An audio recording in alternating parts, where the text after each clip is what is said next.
अंजना और आप देख रहे हैं हल्ला बोल जनता संवाद। आइए रुक करते हैं आज की बड़ी और खास खबर की ओर। राजाखेड़ा एमजेएम कोर्ट परिसर में चतुर्थी राष्ट्रीय लोक अदालत का हुआ आयोजन। राजाखेड़ा कोर्ट परिसर में राष्ट्रीय लोक अदालत का आयोजन किया गया। अध्यक्ष जिला विधिक सेवा प्राधिकरण के धौलपुर के निर्देशानुसार तालुका विधिक सेवा समिति राजाखेड़ा के द्वारा शनिवार को वर्ष 2025 की चतुर्थ राष्ट्रीय लोक अदालत का आयोजन किया गया।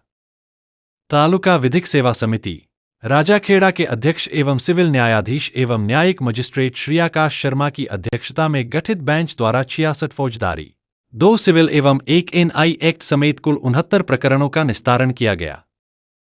इसी के साथ बिजली विभाग एवं विभिन्न बैंकों व अन्य संस्थाओं के प्रीलिटिगेशन प्रकरणों का निस्तारण किया जाकर लगभग 1,25,55,000 रुपए की राशि के कुल 496 अवार्ड पारित किए गए, जो अब तक का सबसे अधिक है। इसी के साथ ही राजस्व न्यायालय के कुल 8 प्रकरणों का निस्तारण किया जाकर पक्षकारों को राहत प्रदान की गई। पक्षकारगण के मध्य लोक अदालत में मुकदमों का निस्तारण आपसी सुलह व समझाइश से कराया गया ताकि पक्षकारगण के मध्य भाईचारा व सौहार्द का वातावरण बना रहे। इस अवसर पर लोक अदालत पीठ के सदस्य अधिवक्ता रामचित्र शर्मा, सहायक अभियंता बिजली विभाग आनंद तिवारी, मयंक मिश्रा, रीडर हेमंत अग्रवाल, मधुसूदन, अंकित मंगल एवं अन्य कर्मचारीगण मौजूद रहे। राजाखेड़ा से पंडित बुद्ध सिंह उदैनिया की रिपोर्ट। बताएं आज राष्ट्रीय लोक अदालत शिविर के बारे में। जिला विधिक सेवा प्राधिकरण धौलपुर के निर्देशानुसार हमने ये इस वर्ष के अंतिम लोक अदालत का आयोजन किया गया है, जिसमें पक्षकारों के मध्य आपसी समझाइश और सामंजस्यपूर्ण तरीके से विवादों का निपटारा कराया गया है। साथ ही हमारे यहाँ प्री लिटिगेशन के काफ़ी मुकदमों को भी जो है समाप्त किया गया है आपसी समझाइश के द्वारा। पूर्व में भी हमारे यहाँ लगभग 1 करोड़ तक की राशि प्री लिटिगेशन के द्वारा प्राप्त हुई। इस वर्ष में हमें कोई उम्मीद है कि ये आंकड़ा हम पहुँच जाएंगे। लगभग 70 से अधिक केसेस हमने जो है आपसी समझाइश के द्वारा इस वर्ष निपटारा कराए गए हैं। बिजली के आरसी, डीसी, पीडीसी प्रकरणों को, लंबित प्रकरणों को भी इसके द्वारा निस्तारित किया जाता है और साथ ही बैंकों के ऋण संबंधी मामलों को भी इसके द्वारा हम आपसी समझाइश से निपटाने का प्रयास करते हैं। नो रिफ्लेक्टर नो व्हीकल अभियान के तहत रिफ्लेक्टर लगाए। धौलपुर राजस्थान सरकार द्वारा मनाए जा रहे सड़क सुरक्षा अभियान के अंतर्गत जिला परिवहन एवं सड़क सुरक्षा विभाग धौलपुर द्वारा NHAI दौसा के सहयोग से सैंपऊ व बाड़ी रोड पर रिफ्लेक्टर अभियान चलाया गया, जिसमें वाहनों के पीछे रिफ्लेक्टर लगाए गए। जिला परिवहन अधिकारी गौरव यादव ने बताया कि इन दिनों क्षेत्र में काफी कोहरा हो रहा है, ऐसे में यदि वाहनों के पीछे रिफ्लेक्टर नहीं लगे हैं तो दुर्घटनाओं की संभावना बढ़ जाती है। इसलिए जहां तक संभव हो दिन में सफर करें, रात्रि के सफर से बचें और वाहनों में अनिवार्य रूप से रिफ्लेक्टर लगाएं।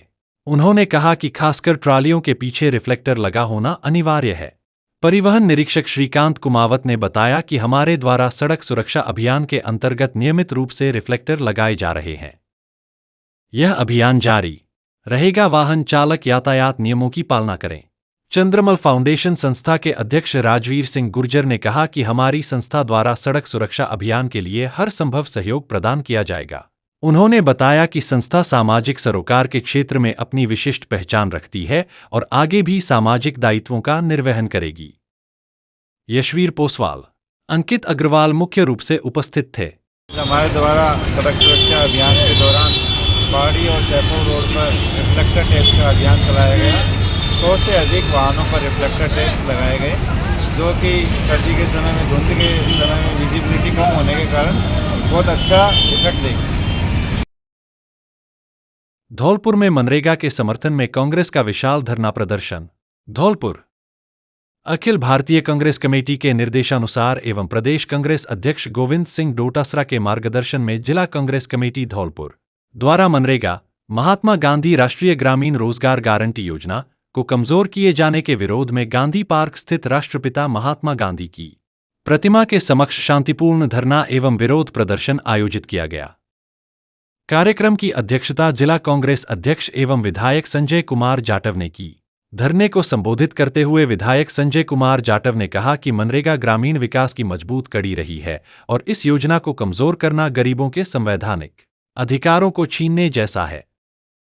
उन्होंने कहा कि मनरेगा ने महात्मा गांधी के ग्राम स्वराज के सपने को साकार किया और ग्रामीण अर्थव्यवस्था की रीढ़ बनी, लेकिन केंद्र सरकार इसे योजनाबद्ध तरीके से कमजोर कर रही है।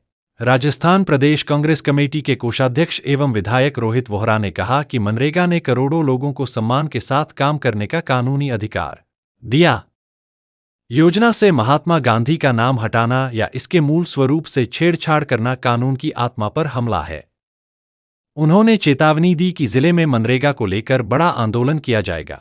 विधायक शोभा रानी कुशवाहा ने कहा कि राष्ट्रपिता महात्मा गांधी देश की आत्मा है और मनरेगा को कमजोर करना देश की गरीब जनता के साथ विश्वासघात है। इस योजना से ग्रामीण अंचलों में खुशहाली आई थी। धरना प्रदर्शन में प्रत्याशी प्रशांत परमार, पूर्व जिला अध्यक्ष पंसाकेत बिहारी शर्मा सहित प्रदेश, जिला, ब्लॉक व मंडल स्तर के पदाधिकारी, जनप्रतिनिधि, अग्रिम संगठनों के पदाधिकारी तथा बड़ी संख्या में कांग्रेस कार्यकर्ता उपस्थित रहे। कार्यक्रम का संचालन संगठन महासचिव धनेश जैन ने किया। कार्यक्रम की शुरुआत वंदे मातरम एवं समापन राष्ट्रगान के साथ हुआ। विद्या भारती की प्रबुद्धजन विचार गोष्ठी संपन्न। शिक्षा में आदर्श जीवन मूल्यों की आज विशेष आवश्यकता। इंदुशेखर तत्पुरुष, धौलपुर। स्थानीय भार्गव वाटिका में विद्या भारती की विद्वत परिषद द्वारा प्रबुद्धजन विचार गोष्ठी का आयोजन किया गया। राष्ट्रीय स्वयंसेवक संघ के शताब्दी वर्ष पर राष्ट्रीय शिक्षा नीति 2020 और जीवन मूल्य समाज जागरण में विद्या भारती की भूमिका और पंच परिवर्तन और हमारी भूमिका विषय पर आयोजित गोष्ठी के प्रारंभ में मां भारती और मां सरस्वती के चित्र पर अतिथियों ने दीप प्रज्वलन और माल्यार्पण किया। नागा बाबा पंचमगिरी विद्यालय की बालिकाओं ने दीप और सरस्वती वंदना की संगीतमय प्रस्तुति दी और समरसता गीत गाया। कार्यक्रम को संबोधित करते हुए मुख्य वक्ता के रूप में पधारे वरिष्ठ साहित्यकार डॉक्टर इंदुशेखर तत्पुरुष ने शिक्षा और जीवन मूल्यों पर अपने विचार प्रकट करते हुए कहा कि शिक्षा में आदर्श जीवन मूल्यों की आज विशेष आवश्यकता है। शिक्षा और जीवन मूल्य दो प्रमुख और महत्वपूर्ण विषय हैं जो हमारे जीवन के निर्माण और समृद्धि में महत्वपूर्ण भूमिका निभाते हैं। शिक्षा हमें ज्ञान, विचारशीलता और विचारों की विस्तारित क्षमता प्रदान करती है। यह हमें सामाजिक और आर्थिक रूप से सशक्त बनाती है और समाज के विकास में महत्वपूर्ण योगदान देती है। जीवन मूल्य हमारे आचरण और नैतिक मूल्यों का प्रतिपादन करते हैं। ये हमें सच्चाई, ईमानदारी, समर्पण, सहानुभूति और परिवार महत्व की महत्वाकांक्षा करते हैं। उन्होंने कहा कि शिक्षा और जीवन मूल्य हमारे संपूर्ण विकास में मदद करते हैं और एक यथार्थपूर्ण और समृद्ध जीवन की ओर प्रशस्ति करते हैं। इसलिए हमें इन दोनों को सदैव महत्वपूर्ण रखना चाहिए और उन्हें अपने जीवन में अंतर्निहित करना चाहिए। माध्यमिक शिक्षा बोर्ड के पूर्व अध्यक्ष प्रोफेसर भरतराम कुमार ने उपस्थित प्रबुद्धजनों को संबोधित करते हुए कहा कि विद्या भारती भारत का सबसे बड़ा गैर सरकारी शिक्षा संगठन है जो राष्ट्रीय स्वयंसेवक संघ से संबद्ध है और भारतीय संस्कृति व मूल्यों पर आधारित शिक्षा प्रदान करता है, जिसके तहत देश भर में हजारों स्कूल संचालित होते हैं जो प्राथमिक से लेकर उच्च शिक्षा तक बच्चों का सर्वांगीण विकास करते हैं। इसका मुख्य उद्देश्य दीन दुखियों को शिक्षित कर आत्मनिर्भर बनाना और राष्ट्र निर्माण करना है। आज विद्या भारती द्वारा संचालित विद्यालयों के छात्र देश विदेश में भारत का नाम रोशन कर रहे हैं। उन्होंने कहा कि विद्या भारती देश भर में विद्यालयों के माध्यम से छात्रों में राष्ट्रभक्ति की भावना और संस्कार पैदा कर रही है। आरएसएस के विभाग प्रचारक उत्कर्ष ने अपने उद्बोधन में कहा कि भारत अपनी सनातन संस्कृति, सभ्यता और परंपराओं के कारण अनादिकाल से विश्व का मार्गदर्शन करता आया है। आज जब देश 21वीं शताब्दी में एक नई ऊंचाई की ओर अग्रसर है, समाज में अनुशासन, देशभक्ति और समरसता की पुनर्स्थापना एक प्रमुख आवश्यकता बन गई है। इस दिशा में राष्ट्रीय स्वयंसेवक संघ ने पिछले 99 वर्षों में निस्वार्थ सेवा और समर्पण से राष्ट्र निर्माण में अतुलनीय एवं अविस्मरणीय योगदान दिया है। समाज में अनुशासन और सकारात्मक परिवर्तन लाने के उद्देश्य से संघ ने पंच परिवर्तन का आह्वान किया है, जो न केवल विकसित भारत की नींव रखने में सहायता करेगा, बल्कि समाज को एक नई दिशा देगा। इस पंच परिवर्तन में 5 आयाम शामिल हैं: सुखाबोध, नागरिक कर्तव्य, पर्यावरण संरक्षण, सामाजिक समरसता और कुटुंब प्रबोधन। इन 5 विषय पर हम सभी को विशेष चिंता कर इस पर कार्य करना होगा। विद्वत परिषद के प्रांत संयोजक ब्रिजेश कुमार गुप्ता ने परिषद के क्रियाकलापों पर प्रकाश डाला। गोष्ठी की अध्यक्षता कर रहे विमल भार्गव ने सभी से पंच परिवर्तन के अनुसार जीवन जीने की सलाह दी। विद्या भारती के जिलाध्यक्ष नाहर सिंह व जिला व्यवस्थापक यदुनाथ शर्मा सहित अतिथियों ने विद्या भारती संस्थान के लिए उत्कृष्ट कार्य करने वालों को सम्मानित किया तथा गोष्ठी का संचालन अनुराग शर्मा ने किया। इस मौके पर बड़ी संख्या में जिले भर के प्रबुद्धजन उपस्थित रहे। शहर की आवासीय कॉलोनियां बदहाल, टूटी सड़कें, बंद स्ट्रीट लाइटें, फैली गंदगी से लोगों का मोहभंग। लोग बोले, 4 साल में पालिका ने शहर की सुविधाओं में विस्तार की नहीं बनाई योजना। सरमथुरा नगर पालिका गठन के 4 साल बाद भी शहर के लोगों को मूलभूत सुविधाओं से वंचित रहना पड़ रहा है। लोगों ने जो सपने देखे थे वो अब धूमिल हो गए हैं। नगरीय निकाय में गंदगी, अंधेरा व जर्जर सड़कें लोगों को चिढ़ा रही है। लोग पालिका पर तंज कसते हुए सोशल मीडिया में भड़ास निकाल रहे हैं। शहर में फैली गंदगी, दुर्गंध और जर्जर सड़कों को पालिका का तोहफा मान रहे हैं। शहर की आवासीय कॉलोनियों में आलम यह है कि सरमथुरा के भूमिया मठ, सब्जी मंडी, न्यू अग्रवाल कॉलोनी, चीत्रिया चौक, कन्या स्कूल, वैदलपाड़ा में सड़कें जर्जर, स्ट्रीट लाइटें खराब व नालियां टूटी पड़ी है।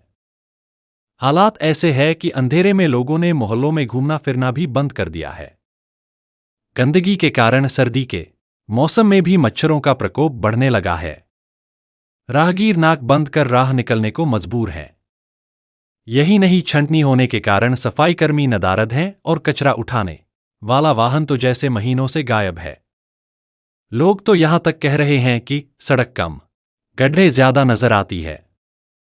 रात के अंधेरे में हालात और खतरनाक हो जाते हैं। लाइटें बंद पड़ी हैं, जिससे असामाजिक तत्वों को मौका मिल जाता है। शहरवासियों ने प्रशासन से गुहार लगाकर पालिका की व्यवस्थाओं को सुधारने की मांग की है। 300 मीटर की सड़क, वो भी अधूरी। पालिका द्वारा 2 माह पूर्व शहर की न्यू अग्रवाल कॉलोनी में सीसी सड़क का निर्माण कराया गया था। लेकिन सबसे गंभीर बात यह है कि 500 मीटर लंबी सड़क में से सिर्फ 200 मीटर ही सड़क का निर्माण कराया गया, जबकि 300 मीटर सड़क को अधूरा छोड़ दिया गया, जिसके कारण कॉलोनी के हालत बदतर बने हुए हैं। बस स्टैंड के समीप स्थित कॉलोनी में सीसी सड़क का निर्माण अधूरा छोड़ने से सबसे ज्यादा दिक्कत स्कूली नौनिहालों को हो रही है, जो स्कूल जाते समय कीचड़ में गिरने से कपड़े खराब कर लेते हैं। पानी की निकासी नहीं होने के कारण जलभराव की समस्या बनी हुई है, लेकिन पालिका प्रशासन आंखें बंद करके बैठा है। 151 फीट की पगड़ी पहनाकर किया भव्य स्वागत। बांसरई, नादनपुर निवासी भारतीय पैरा एथलीट प्रवीण शर्मा ने Asian youth para games 2025 Dubai में 2 स्वर्ण पदक एवं 1 कांस्य पदक जीतने पर बसेड़ी पहुंचने पर किया पूर्व विधायक सुखराम कोली एवं नागरिक बंधुओं ने भव्य स्वागत। धौलपुर के गांव बांसरई से दुबई तक दादा रामबाबू शर्मा के सपनों को पंख।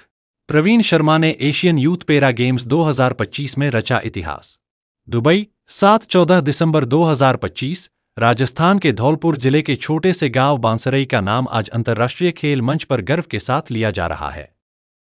ग्राम बांसरई, जिला धौलपुर निवासी भारतीय पैरा एथलीट प्रवीण शर्मा ने एशियन यूथ पैरा गेम्स 2025 में शानदार प्रदर्शन करते हुए देश का नाम रोशन किया। दुबई में आयोजित इस प्रतिष्ठित प्रतियोगिता में प्रवीण शर्मा ने शॉट पुट में स्वर्ण पदक, डिस्कस थ्रो में स्वर्ण पदक और जैवलिन थ्रो में कांस्य पदक जीतकर भारत के लिए ऐतिहासिक सफलता हासिल की। इस उपलब्धि के पीछे सबसे मजबूत स्तंभ रहे उनके दादा श्री रामबाबू शर्मा। गांव बांसरई की मिट्टी में पले बड़े प्रवीण की प्रतिभा को पहचानकर रामबाबू शर्मा ने बचपन से ही उन्हें आगे बढ़ने की प्रेरणा दी। कठिन परिस्थितियों में भी दादा का विश्वास कभी डगमगाया नहीं। परिवार का कहना है कि दादा रामबाबू शर्मा हमेशा कहते थे, मेरा पोता एक दिन देश के लिए खेलेगा। आज वही सपना दुबई की धरती पर साकार हो गया। प्रवीण के पिता श्री ब्रिजेश शर्मा ने भी बेटे के खेल सफर में हर स्तर पर सहयोग दिया। अनुशासन, मेहनत और आत्मविश्वास की सीख देकर उन्होंने प्रवीण को इस मुकाम तक पहुंचाया। प्रवीण शर्मा की अंतर्राष्ट्रीय सफलता में गो स्पोर्ट्स स्पॉन्सरशिप संस्था की भूमिका भी अत्यंत महत्वपूर्ण रही। संस्था के सहयोग से उन्हें उच्च स्तरीय प्रशिक्षण, आधुनिक उपकरण और बेहतर मार्गदर्शन मिला, जिससे वे एशियाई मंच पर उत्कृष्ट प्रदर्शन कर सके। प्रवीण शर्मा की यह जीत केवल पदकों की नहीं, बल्कि गांव बांसरई, जिला धौलपुर और पूरे भारत के लिए गर्व का क्षण है। यह कहानी साबित करती है कि अगर दादा की दुआ, पिता का संघर्ष और सही सहयोग मिल जाए तो गांव का खिलाड़ी भी विश्व मंच पर तिरंगा लहरा सकता है।